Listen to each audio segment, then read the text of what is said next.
প্রিয় দিনী ভাইরা, এই বন্যার কবল থেকে কেউ রক্ষা পায়নি। কতজনকে দেখলাম ভিটা বাড়ি ছাড়তে, কত ধনীকে গরিব হতে।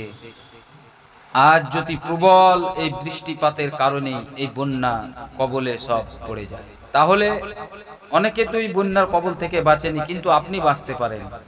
আপনিও এখনো যদি বন্যার কবলে না পড়ে থাকেন, তাহলে তার মুক্তির উপায় হলো একটাই, কি যদি প্রবল বৃষ্টিপাত হয়, তার ফলে দেখবেন ক্ষেত খামারও নষ্ট হয়ে যায়, বন্যার আশঙ্কা প্রবল হয়, তাহলে আপনি কি করবেন? বিসমিল্লাহ ৪১ বার পড়বেন।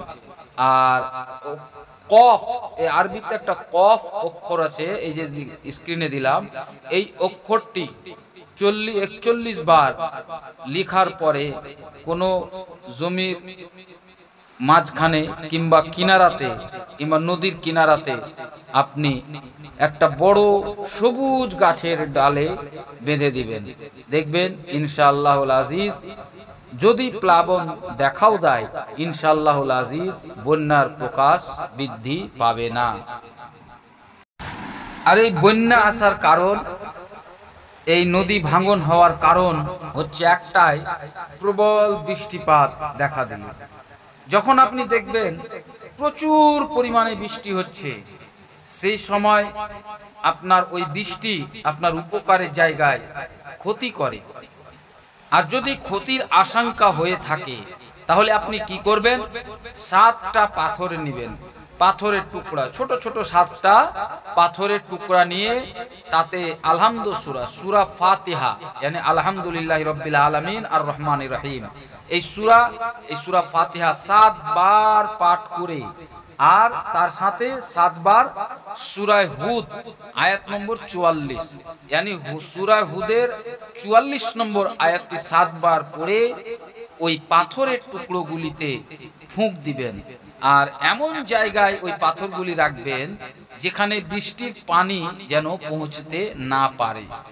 এই আমল যদি আপনি করেন, তাহলে দেখবেন অতিমাত্রায় যদি বৃষ্টি হয়, তাহলে সঙ্গে সঙ্গে বৃষ্টি ইনশাআল্লাহুল আজিজ বন্ধ হয়ে যাবে। আবার যখন বৃষ্টির প্রয়োজন হবে, আপনার যখন বৃষ্টির প্রয়োজন হবে, তখন সেগুলিকে নদীর জলে ওই 7টি পাথরকে ফেলে দিবেন, দেখবেন আবার বৃষ্টি হতে আরম্ভ হয়ে যাবে। তাহলে প্রিয় দিনী ভাই ও বন্ধুরা, আপনারাও যদি বন্যার কবল থেকে, নদী ভাঙনের কবল থেকে যদি বাঁচতে চান, তাহলে একমাত্র উপায় হলো আল্লাহর রাস্তা। আল্লাহকে ডাকুন। আল্লাহর এই সূরাত আয়াত যা আল্লাহ ওহী নাজিল করেছেন, যে কোরআন শরীফ হুদাল লিন্নাস, মানুষের হেদায়েতের জন্য, মানুষের পথ প্রদর্শকের জন্য এই কোরআন নাজিল হয়েছে।